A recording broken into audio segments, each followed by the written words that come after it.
Okay, so here it is, day 2 in our book by Brother Lawrence, Practicing the Presence of God. And I guess you have the book. Otherwise, why would you be looking maybe at these videos? I don't know. You have the book. Are you reading? Now what? Where do we begin? What would Brother Lawrence talk to us about how to practice the presence of God? Where do we begin?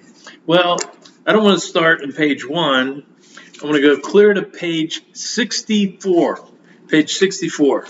And this little section here is called the union of the soul with God.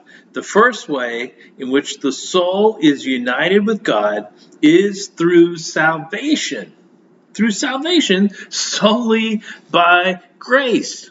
You see, salvation in Brother Lawrence's thinking, his theology, his Bible thinking, his Bible theology, is in a response to God. That's where salvation comes from. It is a response to God. Think of Psalm 27, verse 8, where David heard the Lord saying to him, "You have said," and he says to the Lord, "You've said to me, Lord, seek your face."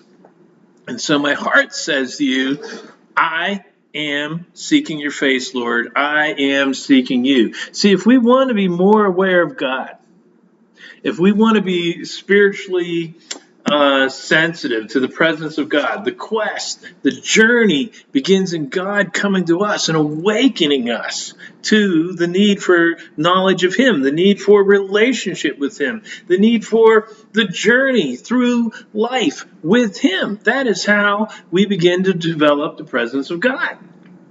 Brother Lawrence, he says, it begins in salvation. And that's a word maybe we don't like to hear much anymore, but salvation is how we do know God.